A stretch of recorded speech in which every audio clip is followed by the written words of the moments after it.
মৃত্যু ভয় পশুর আছে, মানুষেরও আছে। তাহলে মানুষ আর পশুর মাঝে পার্থক্যটা কোথায়? একটা জায়গায় পার্থক্য, পশুকে ভগবান বিবেক দেন নাই, হুঁশ জ্ঞান দেন নাই, ভালো মন্দ বিচার করার ক্ষমতা দেন নাই। সে কোথায় ছিল, এলো কোথায়, যাবে কোথায়, গন্তব্য কোথায়, তার এটি বিচার করার ক্ষমতা পশুকে ভগবান দেন নাই, মানুষকে ভগবান দিয়েছেন। মানুষ যদি এই বিচার ক্ষমতা পেয়ে, বোধ শক্তি পেয়ে, মনুষ্যত্ব বোধ পেয়ে বিচার না করলো, সে মানুষ নয়। তার আকারটা কেবল মানুষের মতো। মহাজন বলছেন, মানুষ আকার হইলে কি হয়, করহ ভূতের কাম, নহিলে বদনে কেন না বলো শ্রীকৃষ্ণ গোবিন্দ নাম। তোমার আকারটা মানুষের মতো। ভাবুন তো মা, অনুভব করুন তো, এই সংসার একটা নাটকের মঞ্চ। এখানে আমরা কেউ কাউকে চিনতাম না, লজ্জা নিবারণের কাপড়টা পর্যন্ত আমরা নিয়ে আসি নাই, যাওয়ার সময় নিয়েও যাব না।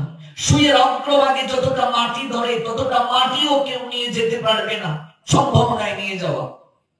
ভগবানের প্রদত্ত সম্পদ আমরা ব্যবহার করছি, অথচ তার জন্য সময় নাই। বুকে হাত দিয়ে বলুন, 24 ঘন্টার মাঝে কতটা সময় তাকে দিচ্ছি আমরা? 3 বেলা প্রার্থনার কথা বলা হয়েছে। এখানে আমরা যারা এসেছি, দীক্ষিত যারা, বলুন তো বুকে হাত দিয়ে, আদৌ কি 3 বেলা ত্রিসন্ধ্যা করছি আমরা? আমার তো মনে হয় না। ত্রিসন্ধ্যা কি সঠিক সময়ে করছি? নির্ধারিত সময়ে কি করছি? ত্রিসন্ধ্যা, ত্রি মানে 3, সন্ধ্যা মানে সন্ধিক্ষণ। সন্ধি শব্দের তো মিলন, ক্ষণ মানে সময়। এই সময়ে ভগবানের সঙ্গে মিলিত হওয়ার সুযোগ থাকে।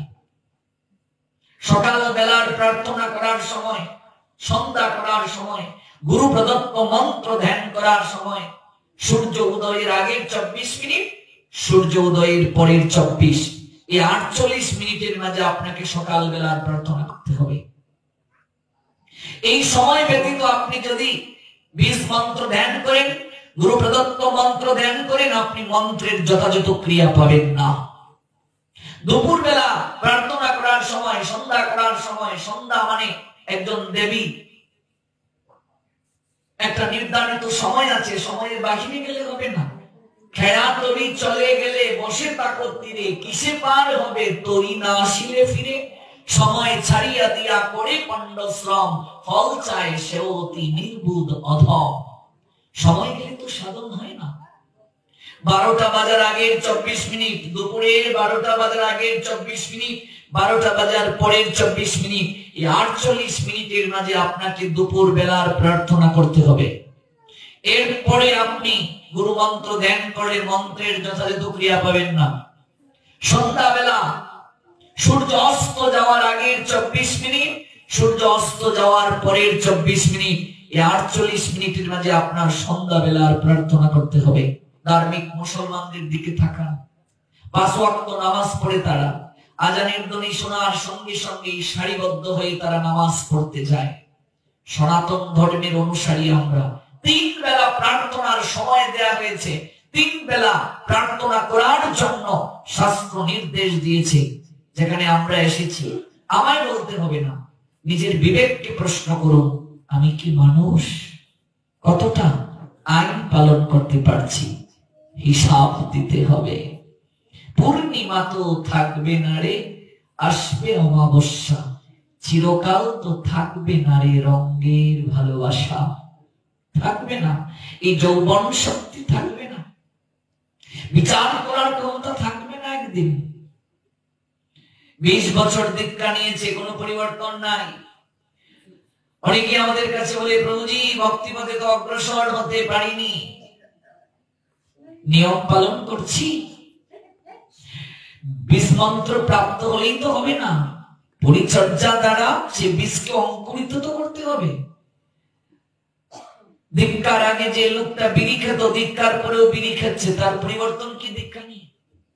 দীক্ষার আগে যে লোকটা অখাদ্য খেত, দীক্ষার পরেও অখাদ্য খাচ্ছে, কি তার পরিবর্তন হলো? দীক্ষা মানে তো নতুন জন্ম, তো তার যে নতুন জন্ম হলো, তার কি পরিবর্তন হলো? দীক্ষা যন্ত্রতন্ত্র দেওয়ার কথাও বলা হয় নাই। দীক্ষা মানে বীজ দেওয়া। বীজটা কোথায় দেবে? জমিতে। আমার জমি যদি হাল চাষ করা না হয়, আগাছা পরিষ্কার না করা হয়, উর্বর না করা হয়, এসেই যদি একটা বীজ দিয়ে দেয়া হয়, বীজ কি অঙ্কুরিত হবে? এই জায়গায় একটা বীজ ফেলে দিলেন, বীজটা কি অঙ্কুরিত হবে? না আগে জমিকে হাল চাষ করতে হবে, আগাছা পরিষ্কার করতে হবে, তারপর বীজ দিতে হবে। তো দেবতা জমি। এসেই গুরুদেব বলেন আগামী রবিবার তোর দীক্ষা। মদ খায়, বিড়ি খায়, মুরগির ঠ্যাং খায়, সব খায়। কানে একটা ফু দিয়ে চলে গেলেন, তারপর আর কোনো খবর নাই। এটা দীক্ষা হয়ে গেল? শাস্ত্র এটাকে দীক্ষা বলে নাই। দীক্ষার পূর্বে আগে অনুশীলন করতে হবে। আগে তাকে বীজ প্রাপ্তির জন্য পাত্রটাকে প্রস্তুত করতে হবে। এই জন্য লোভী গুরু, কামী চেলা উভয়ে নরকে গেলা, দুজনেই পতিত হবে। যে গুরু পাত্র প্রস্তুত না করে, ক্ষেত্র প্রস্তুত না করে বীজ দেয়, শিষ্য গ্রহণ করা মানে সন্তান গ্রহণ। আমার গুরুদেব বলেন কোন পিতা সন্তান নেওয়ার পূর্বে ভাবে আমার দুটা সন্তান, আরো যদি একটা সন্তান নেই আমি তাকে মানুষ করতে পারবো কিনা, জমি আছে কিনা, আমার বাড়ি আছে কিনা, তারপর সিদ্ধান্ত নেই স্ত্রীর সঙ্গে আরেকটা সন্তান নেওয়া প্রয়োজন কিনা। গুরুদেব শিষ্য করার পূর্বে ভাববেন শিষ্য মানে সন্তান, পারমার্থিক সন্তান। আমি যে শিষ্য গ্রহণ করব আরো 200, তাকে মানুষ করতে পারবো কিনা, তাকে ভগবানের কাছে নিয়ে যাওয়ার জন্য প্রস্তুত করতে পারবো কিনা। আজকাল গণহারে দীক্ষা, অধিকাংশ মূর্খ লোকেরা মনে করে দীক্ষা মানে দেহ শুদ্ধি। এটাই ভুল কথা। দীক্ষা দেহ শুদ্ধি নয়। দীক্ষা মানে দক্ষতা অর্জন করা। দীক্ষা মানে একজন গুরুদেব গ্রহণ করা, যে আপনাকে হাত ধরে ভগবানের কাছে নিয়ে যাবে। গুরুদেব মানে পথ প্রদর্শক। গুরুদেব আপনাকে নিয়ে যাবেন ভগবানের নিকটে, পথটা দেখিয়ে দেবেন। গু মানে অন্ধকার, রু মানে আলো। যিনি অন্ধকার থেকে আলোর পথের সন্ধান দেন তিনি হলেন গুরু। এবার দীক্ষা দেওয়ার পর শিষ্য গুরুর সঙ্গে আর সম্বন্ধ অনেকেই রাখলো না, আর গুরুদেব আর শিষ্যের সঙ্গে সম্বন্ধ রাখলেন না। বছরে একবার এলেন, একটু সেবা নিয়ে দক্ষিণা নিয়ে চলে গেলেন। শিষ্য ঠিক মতো নিয়ম পালন করছেন কিনা, একাদশী ব্রত করছেন কিনা, হরিনাম করছেন কিনা, ত্রিসন্ধ্যা ঠিক মতো করছেন কিনা, গীতা পড়ছেন কিনা, আচরণ করছেন কিনা, এই নিয়ে কোনো সংবাদ নেই। উভয়কেই শাস্তি পেতে হবে। ত্রিসন্ধ্যা যদি দীক্ষার পরে অনবরত মিস করতে কেউ শুরু করে, ভালো করে জেনে যান, দীক্ষা নিয়ে নিলাম আর তারপর আচরণ করছি না, অপরাধটা কি দেখুন। ত্রিসন্ধ্যা যদি একদিন, সকাল দুপুর সন্ধ্যা, ত্রিসন্ধ্যা যদি একদিন কেউ মিস করে, 3 বেলার মাঝে 1 বেলাও করে না, একদিন যদি কেউ মিস করে, 3 দিন না খেয়ে সূর্য দর্শন করে তাকে প্রায়শ্চিত্ত করতে হয়। অনবরত যে ত্রিসন্ধ্যা করবে না, তার আয়ু কমে যাবে, শরীরের সম্পদ নষ্ট হয়ে যাবে, জ্ঞান বৈরাগ্য ভক্তি বিলুপ্ত হয়ে যাবে, ধীরে ধীরে সে ভিখারি হয়ে যাবে এবং মহাপাপের ভাগীদার হয়ে সে নরকগামী হবে। ভগবান থেকে সে অনেক দূরে চলে যাবে, কারণ সম্বন্ধ নাই তো ভগবানের সঙ্গে। মন্ত্র কেন দিলেন গুরুদেব? সম্বন্ধ স্থাপনের জন্য। সম্পর্কটা মনে রাখবে ঘষা মাজার মাঝে। ওমা রান্না করছো, কড়াইয়ের মাঝে অনেক কালি জমে গেছে, অনেকদিন পরিষ্কার করো না, একদিন একটুক্ষণ মাছ দিয়ে পরিষ্কার হয়ে যাবে না? না দীর্ঘ সময় মাজতে হবে? তো এই যে হৃদয়ে লক্ষ জন্মের ময়লা জমে আছে, গুরুদেব মন্ত্র দিলেন সম্বন্ধ স্থাপনের জন্য। দীর্ঘকাল যদি সেই সম্বন্ধ স্থাপনের মন্ত্র থেকে আমি সরে যাই, তাহলে আমি ভগবান থেকে একদিন অনেক দূরে চলে যাব। রোগ ব্যাধি যন্ত্রণা সংসারে একটার পর একটা অঘটন লেগেই থাকবে। যারা ত্রিসন্ধ্যা 3 বেলা প্রেয়ার করবে না, প্রার্থনা করবে না, যে আমি বাবা চাকরিজীবী ব্যবসায়ী, আমি দুপুরবেলার প্রার্থনাটা কিভাবে করব? যেখানে যে অবস্থায় আছেন, যখন প্রার্থনার সময় হয়ে যাবে সেখানে আপনাকে প্রার্থনা করে নিতে হবে। এটাই নিয়ম। যে আমি ব্যবসায়ী বাবা, আমি 10টায় ব্যবসা থেকে আসি, তারপর আমি হাত মুখ ধুয়ে আমি প্রার্থনা দেবো না, হবে না। ব্যবসা প্রতিষ্ঠানে আপনি আছেন, সব প্রার্থনার সময় হয়ে গেল, সঙ্গে সঙ্গে আপনি 4-5 মিনিটের জন্য ব্যবসা প্রতিষ্ঠান থেকে নিজেকে সরিয়ে এনে আপনাকে প্রার্থনা করতে হবে। সময়কে গুরুত্ব দিতে হবে। সময়কে গুরুত্ব না দিলে কখনো আপনি অভিষ্ট লক্ষ্যে পৌঁছাতে পারবেন না। এই সন্ধ্যাটা যথাযথ সময়ে আমাদের করতে হবে। এটা আমার ডিউটি, এটা আমার ডিউটি, এটা আমাকে করতেই হবে। একজন কোম্পানিতে চাকরি করে মনে করুন, তার যদি 8টায় ডিউটি থাকে, যতই ঝড় বৃষ্টি হোক সে কোম্পানিতে 8টার আগে পৌঁছায় কিনা বা একদিন তার দেরি হতে পারে। এভাবে অনবরত যদি তার দেরি হয়, তার চাকরি থাকবে? সরকারের অধীনে যে চাকরি করে সঠিক সময়ে সেটি কর্মস্থলে না যায়, তার চাকরি থাকবে? থাকবে না। তাহলে মালিকের অধীনে যদি কেউ চাকরি করে, মালিকের কথা যদি সে না মানে, ডিউটি যদি পালন না করে, তার চাকরি থাকবে না, তাকে শাস্তি পেতে হবে। যে মালিক আমাদের পাঠালেন, তার ডিউটি যে প্রতিপালন করছে না, তাকেও শাস্তি পেতে হবে। কৃষ্ণচন্দ্র জমিদার ভারতের মুর্শিদাবাদ জেলায় তিনি আবির্ভূত হয়েছিলেন 1775 খ্রিস্টাব্দে। গঙ্গা গোবিন্দ সিংহের পুত্র রামকৃষ্ণ সিংহ, তার পুত্র কৃষ্ণচন্দ্র সিংহ। সেই জমিদারের রাজভবনে অনেক দাসীর মাঝে একজন দাসী ছিল যে খুবই কৃষ্ণ ভক্ত। তার বাবা যেদিন মেয়েটাকে দাসী বৃত্তি করার জন্য দিয়ে গেল, কৃষ্ণচন্দ্র জমিদারকে প্রণাম দিয়ে বলেছিল, বাবু আমার এই মেয়েটা কৃষ্ণ ভক্ত, আজ পেটের দায়ে আপনার এখানে দাসী বৃত্তি করতে দিয়ে গেলাম, বাবু একটা অনুরোধ আপনার কাছে, আমার মেয়েটাকে একটু কৃষ্ণ ভজনের সুযোগ দেবেন। সেই থেকে মেয়েটি কৃষ্ণচন্দ্র জমিদারের বিয়ে সকল কাজের পাশাপাশি কৃষ্ণ ভজনও করে, সেবাও প্রদান করে ভগবানের।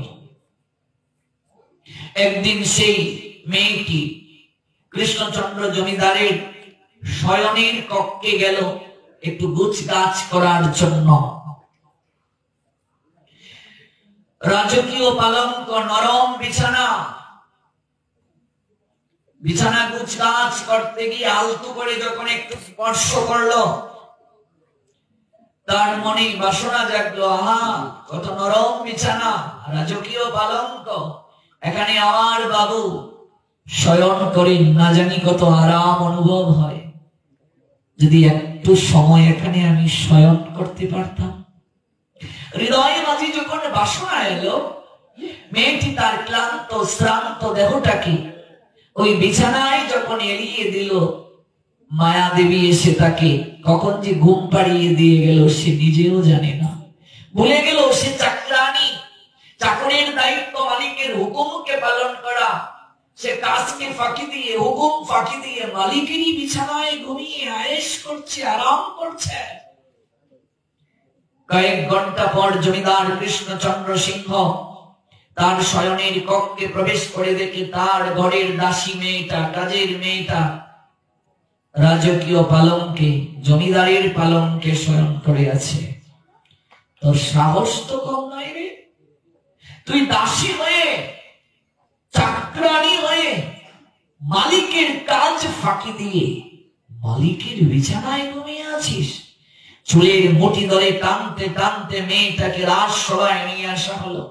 এই কে আছিস, একটা ব্যাগ নিয়ে আয়, এই অবাধ্য মেয়েটাকে 30টা বেত্রাঘাত কর। আদেশ হয়ে গেল। একটা বেত্রাঘাত মেয়েটাকে করা হলো, মেয়েটা হাসছে। আরেকটা বেত্রাঘাত করা হলো, মেয়েটা কান্না করছে। আরেকটা বেত্রাঘাত করার পর মেয়েটা পুনরায় হাসছে। পুনরায় বেত্রাঘাত করার পর মেয়েটা কান্না করছে। 15 বার মেয়েটা হাসলো, 15 বার মেয়েটা কান্না করলো। কৃষ্ণচন্দ্র জমিদার অবাক হয়ে বললেন, ওরে, এই জগতে যারা দুঃখ পায় তারা সবাই তো কাঁদে, তুই একবার হাসলে কেন, আরেকবার কাঁদলে কেন? 15 বার হাসলে 15 বার কাঁদলে, এই রহস্য কি? মেয়েটা করজুড়ি বলছে, বাবু, আমি আপনার রাজঅট্টালিকার দাসী, চাকরানী আমি। মনে কি পড়ে বাবু, যেদিন আমার বাবা আপনার এই অট্টালিকায় আমাকে দিয়ে গিয়েছিলেন, সেদিন আপনাকে প্রণাম দিয়ে বলেছিলেন আমার মেয়েটা কৃষ্ণ ভক্ত, তাকে একটু কৃষ্ণ ভজন করার সুযোগ দেবেন। সেদিন থেকে আপনার দিয়ে কাজের পাশাপাশি আমি ভজনও করি, যতটুকু পারি কৃষ্ণ সেবা করি। কোনদিন আমার মাঝে এরকম অনুভূতি হয়নি। আজ আপনার শয়ন কক্ষে গুছগাছ করতে যখন গেলাম, রাজকীয় পালঙ্কের নরম বিছানায় আলতো করে যখন পরশ লালাম, তখন আমার মাঝে কামনা জাগলো, না জানি কত আরাম হয় এই রাজকীয় পালঙ্কের নরম বিছানায় শয়ন করলে। যখন আমি নিজে এই দেহটাকে এলিয়ে দিলাম, কখন যে ঘুমিয়ে পড়লাম আমি জানিনি বাবু। আমি ভগবানের সেবাটাও পর্যন্ত দেইনি। কৃষ্ণ বলি সেই জীব, অনাদি বহির্মুখ, অতএব মায়া তারে দেয় সংসার দুঃখ। ভগবানকে ভুলে গেলে মায়া গ্রাস করে। বাবুজি, আমি চাকরানী, আমি মালিকের বিছানায় ঘুমিয়ে গেছি, তার কাজ না করে, তার ডিউটি পালন না করে, আমাকে তো শাস্তি পেতেই হবে বাবু। কিন্তু হাসছি আমি এই জন্য, আমার গোবিন্দ কত করুণাময়, আপনাকে মাধ্যম করে মাত্র 30টা ব্যত্রাঘাত করে আমার মাঝে এই চেতনা জাগিয়ে দিয়েছিল। রে, চাকরির দায়িত্ব মালিকের হুকুম পালন করা, মালিকের ডিউটি পালন করা, মালিকের হুকুমকে লঙ্ঘন করে কখনো রাজকীয় পালঙ্কে আরাম আয়েশ করে ঘুমানো নয়। কিন্তু বাবু, আমি কাঁদছি আপনার জন্য। বাবু, এই জগৎ সংসারে আমি যেমন চাকরানী, আপনিও চাকর বাবু। এই রাজমুকুট আপনি সঙ্গে নিয়ে আসেননি, এই রাজকীয় রাজ সিংহাসন আপনি সঙ্গে নিয়ে আসেননি। আমি আপনি প্রত্যেকেই নগ্ন হয়ে এসেছিলাম, নগ্ন যাব। আপনি এখান থেকেই সকল কিছু প্রাপ্ত হয়েছেন।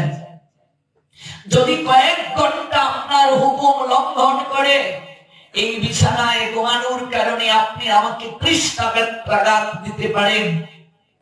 আপনিও তো ভগবানের চাকর বাবু। এতদিন যাবৎ আমি আপনার দিয়ে থাকি, একটা দিনও তো ওই মালিকের একটা হুকুম আপনাকে পালন করতে আমি দেখিনি। একটা দিনও তো আপনাকে ঠাকুর গড়ে গিয়ে একটু বসতে দেখিনি, একটু সাধু সঙ্গ করতে দেখিনি, একটু ভগবানের গুণকীর্তন করতে দেখিনি। এখন পর্যন্ত আপনি গুরুচরণে আশ্রয় নেননি, ভজন করেননি। দিনের পর দিন, মাসের পর মাস, বছরের পর বছর মালিকের হুকুমকে লঙ্ঘন করে এই রাজকীয় পালঙ্কের নরম বিছানায় ঘুমিয়ে আসছে। আমি কাঁদছি এই জন্য, না জানি শেষের দিনে মালিক আপনার জন্য কতটা ব্যত্রাঘাত জমা করে রেখেছে। আমি এই জন্য কাঁদছি, না জানি শেষের দিনে আপনার জন্য কতটা ব্যত্রাঘাত জমা করে রেখেছেন। কথাটা শোনার সঙ্গে সঙ্গে আষাঢ়কে ভুলুণ্ঠিত হলেন কৃষ্ণচন্দ্র জমিদার, মুর্শিদাবাদ জেলা। নয়ন দিয়ে তার অস্ত্র জড়িয়ে পড়ল। মেয়েটার দিকে তাকিয়ে বললেন, কথাটা তুই কি বললি রে? তোর কথাটা আমার এই জায়গাটাতে বড় আঘাত লেগেছে। সত্যি তোরে, আমি তো রাজ সিংহাসন নিয়ে আসি নাই, আমি তো রাজ পালঙ্ক নিয়ে আসি নাই, আমি তো রাজ মুকুট নিয়ে আসি নাই। আমরা সত্যি তো ভগবানের চাকর রে। মাত্র কয়েক ঘন্টা তুই আমার হুকুম লঙ্ঘন করার কারণে, আমার ডিউটি না করার কারণে, এখানে ঘুমানোর কারণে আমি তোকে 30টা ব্যত্রাঘাত দিয়েছি। আর আমার এতটা বছর জীবনের কেটে গেল, আমি তো একটা দিনও ভগবানের একটা হুকুম পালন করতে পারিনি রে।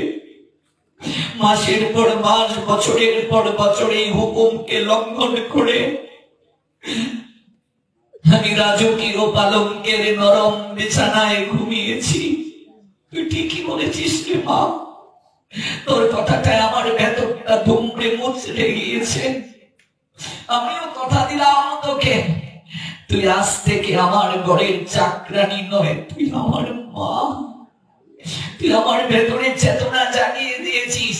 এই কৃষ্ণচন্দ্র জমিদার আর কোনদিন, যতদিন জগতে বেঁচে থাকবে, আর কোনদিন এই রাজকীয় পালঙ্কে শয়ন করবে না, মালিকের হুকুম লঙ্ঘন করবে না।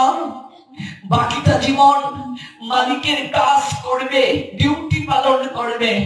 আর যদি অন্তিমকালে একবার হলেও সে অনাদি আদি শ্রী গোবিন্দ ভগবান, আমরা যার চাকর, তার যদি কোনদিন আমি দর্শন পাই রে মা, আমি জগতে ঘোষণা দেব, তুই আমার শিক্ষা গুরু, তুই আমার ভেতরের চেতনা জাগিয়ে দিয়েছিস, তুই আমার হৃদয়ে আমাদের চৈতন্য জাগ্রত করে দিয়েছিস, অন্ধকার প্রকোষ্ঠের আলোর সন্ধান দিয়েছিস।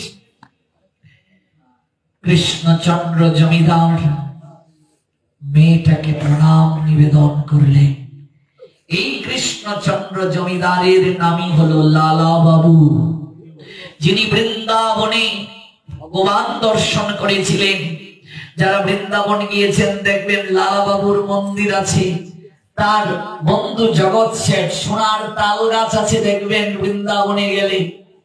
ঠিক সেই সময় ওই কৃষ্ণচন্দ্র জমিদারের নিজের মেয়ে, যার নাম সুমতি, সে ডাকছে, বাবা, ও বাবা, বেলা যে যায়, বাবা স্নান করবে না, খাবে না?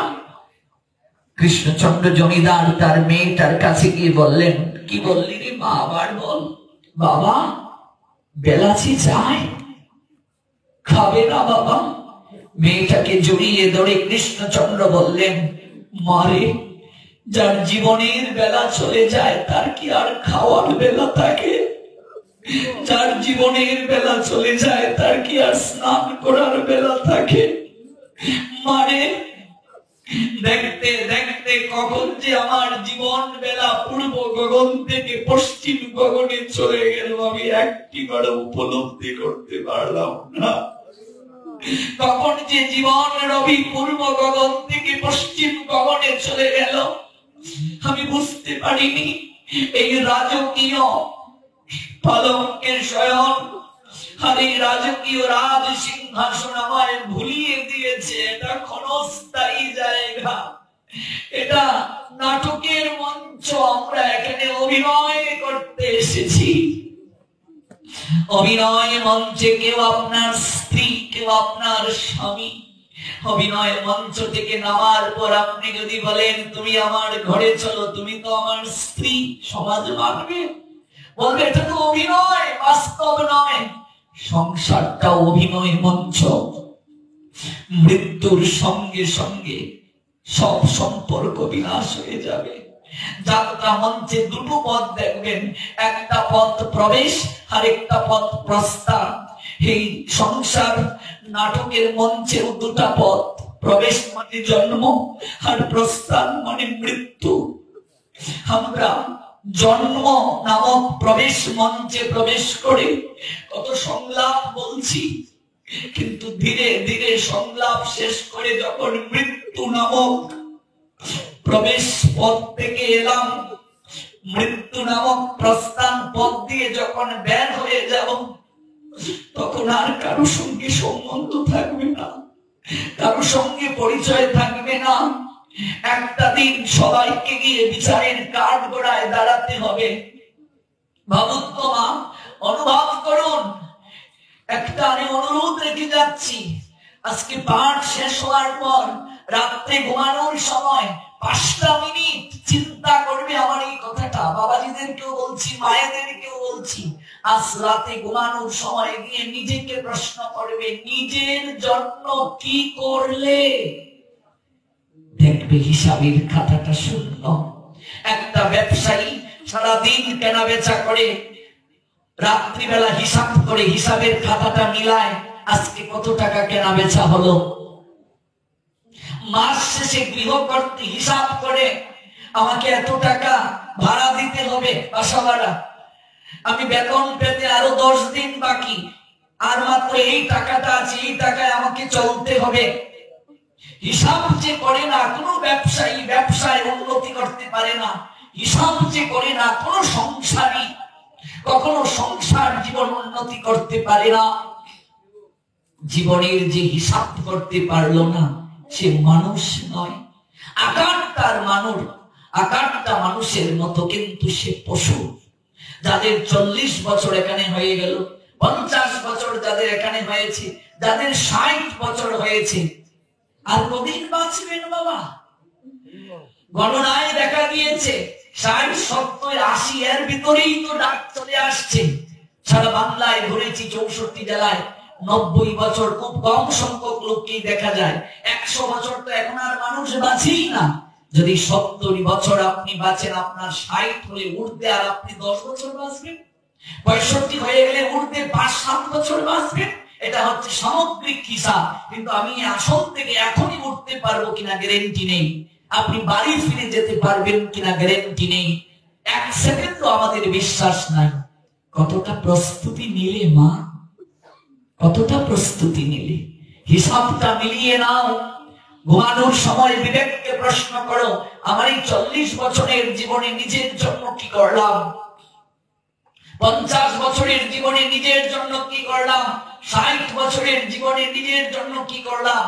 যদি বলেন তোমার মেশুর সঙ্গে যখন বিয়ে হয়েছিল টিনের ঘর ছিল বাবা, আমি এখন একটা বিল্ডিং এ থাকি, এটা নিজের জন্য নয়। যে আমার মেয়েটাকে ভালো জায়গায় বিয়ে দিয়েছি, ছেলেটাকে আমি একটা চাকুরি নিয়ে করিয়ে ব্যবস্থা করেছি, না, এটা নিজের জন্য নয়, এটা তোমার দায়িত্ব। সংসারে দিয়েছো, দায়িত্ব পালন করতে হবে, এটা নিজের কর্ম নয়। তোমার ভবের কাঠের কি সম্বল করলে তুমি? কি নিয়ে যাবে? মরার সঙ্গে সঙ্গে মানুষ অট্টালিকা থেকে বের করে দেয়, তুলসীর তলে শুইয়ে দেয়, চোখের মাঝে 2টো তুলসী পাতা দেয়। অথচ এখানে আমরা যারা আছি, অধিকাংশ লোক আছি, তুলসীকে একটু স্নান করাই না, প্রণাম দিই না, 4 বার প্রতিদিন পরিক্রমা করি না। অথচ সেই তুলসী আমার শেষের দিনের সম্বল। ভাবুন, অনুভব করুন, কণ্ঠে তুলসীর মালাটা দেই না। 56 ব্যঞ্জন রন্ধন করেও যদি ভগবানকে দেয়, তুলসী না দিলে সেটি প্রসাদ বলে গণ্য নয়, নিবেদন হয় না। তুলসী ব্যতীত নিবেদন হয় না। যে শরীরে তুলসী নাই, তার শরীরটা ভগবানের কাছে নিবেদিত হয় না। আপনি যতই প্রণাম দেন, আপনার প্রণাম ভগবানের কাছে যাবে না। তুলসী শরীরে না থাকলে, তুলসী শরীরে না থাকলে ভগবানের সেবায়, ভগবানের চরণে নিবেদন হয় না গো। এই জন্য দেখবে চোখে তুলসী দেয়া হয় মরার পরে। বিজ্ঞানগত কারণ, মৃত্যুর পরও আমাদের দৃষ্টি শক্তি একটা নির্ধারিত সময় পর্যন্ত থাকে। এই জন্য মরণোত্তর চক্ষু দান করে। আমি আপনাদের একদিনে কি বলবো বলুন? একদিনের পাঠে তো আমরা কোথাও যাই না, এখানে আমরা বেড়াতে এসেছি, তাই সুযোগটা হয়ে গেছে। কত কথা, একটা শ্লোকের একটা শব্দকে নিয়ে ব্যাখ্যা করলেই তো ঘন্টার পর ঘন্টা সময় চলে যায়। আর আমরাও একদিনের পাঠে 2-2.5 ঘন্টায় আনন্দ পাই না, আমাদেরও তৃপ্তি হয় না, শ্রোতাদেরও আগ্রহ তৃষ্ণা মিটে না। এই জন্য মানুষ মরণোত্তর চক্ষু দান করে। আর কি? চোখে তুলসী দেয়া হয়। মানুষ মারা গেলে দেহটা অগ্নিতে আহুতি দেয়া হয়, আগুনের মাঝে দেহটাকে আহুতি দেয়া হয়। তুলসী যদি শরীরে না থাকে, ভগবান সেটি গ্রহণ করেন না। 5টা উপাদান দ্বারা দেহ তৈরি, 5টা উপাদানের মাঝে দেহটা আবার মিশিয়ে দেয়া হয়। এই দেহ তৈরি করতে জলের প্রয়োজন হয়েছে, মাটির প্রয়োজন হয়েছে, আকাশ, বাতাস, মৃত্তিকা, এই 5টা উপাদান দ্বারা দেহ তৈরি। আবার 5টা উপাদানে দেহ মিশিয়ে দেয়া হয়। পৃথিবীতে 2জন দেবতাকে অধিকার দিয়েছেন ভগবান, পরিশুদ্ধতার অধিকার। একজন বরুণ দেবতা, আরেকজন অগ্নি দেবতা। বরুণ হলো জলের দেবতা। জল যদি শরীরে দেয়া হয়, শরীরটা পবিত্র হয়ে যায়। অগ্নিতে কোনো কিছু দিলে পবিত্র হয়ে যায়। পৃথিবীর সব কিছু দূষিত হয়ে গেছে বা হয়ে যায়, জলও দূষিত হয়ে যায়। আজ পর্যন্ত আগুনকে কেউ দূষিত করতে পারে নাই, বিজ্ঞান বলছে।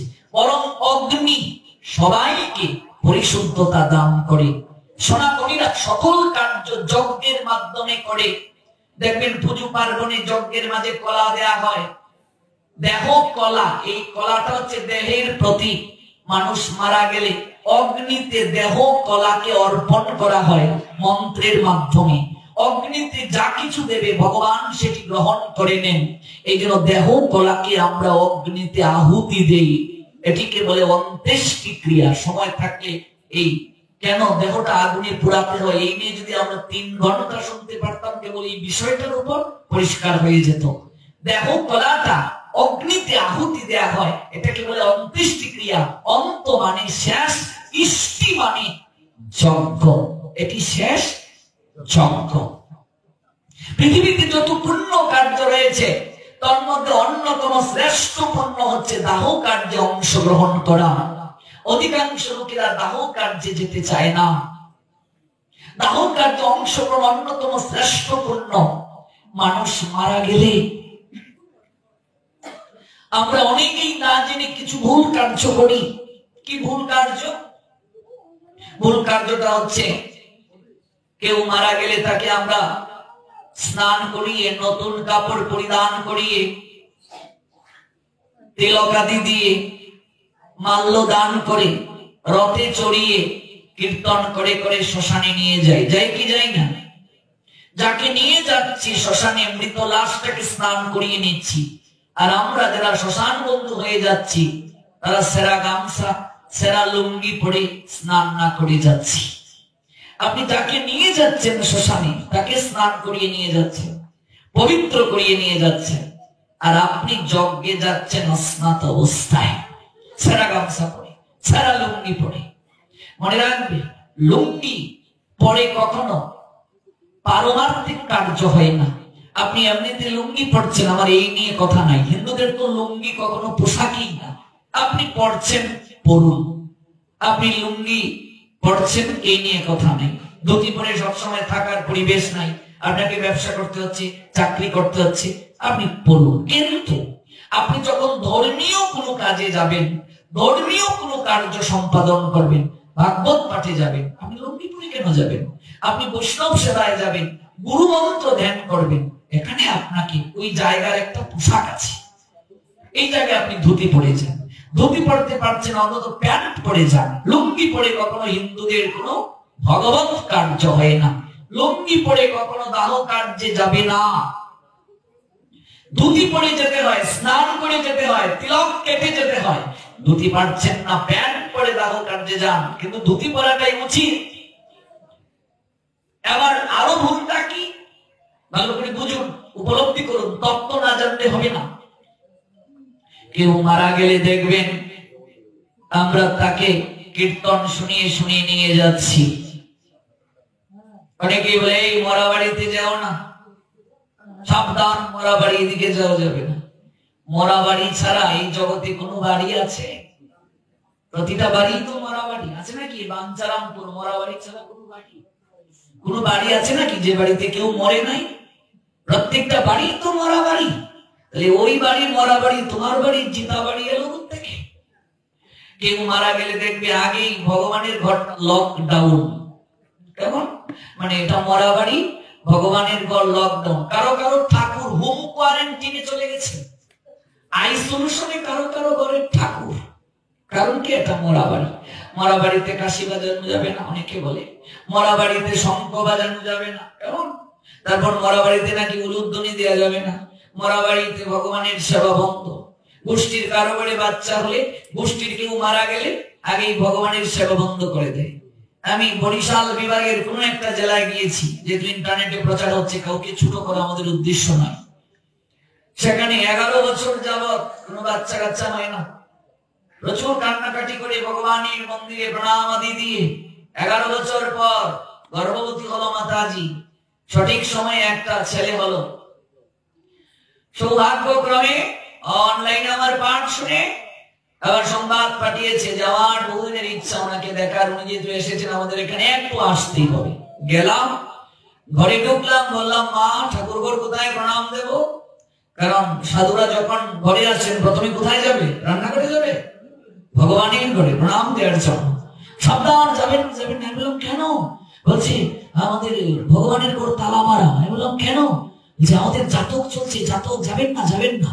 আর বলবেন না প্রভুজি, আপনার পাঠ শুনে কত কান্না করেছি, 11 বছর আমার কোন সন্তান আদি হয় না, বহু কষ্টে আরাধনা করে আমার আরাধনকে পেয়েছি। ছেলের নাম কি? আরাধনকে পেয়েছি।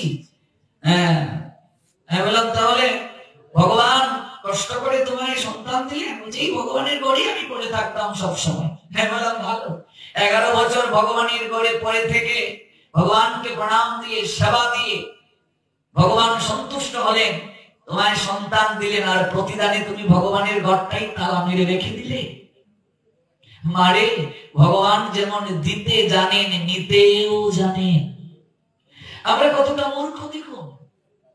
কেউ মারা গেলে, কারো করে বাচ্চা হলে ভগবানের ঘরটা আগে বন্ধ করে আমরা দিয়ে দিই। আমরা বলি মরা বাড়ি। জগতে মরা বাড়ি ছাড়া কোন বাড়ি আছে বলুন তো? জাতস্যই ধ্রুব মৃত্যু ধ্রুবম জন্ম মৃতস্য চ। ভগবান গীতায় বললেন যার জন্ম হয়েছে তাকে মরতে হবে। The Supreme Lord Krishna said Srimad Bhagavad Gita 2 chapter 27 verse. Oh my dear Arjun, please listen to what I say. One who has taken his birth is sure to die, and after that one is sure to take part again. Therefore, in the unavoidable discharge of the duty, you should not lament Almighty Creator Krishna. Srimad Bhagavad Gita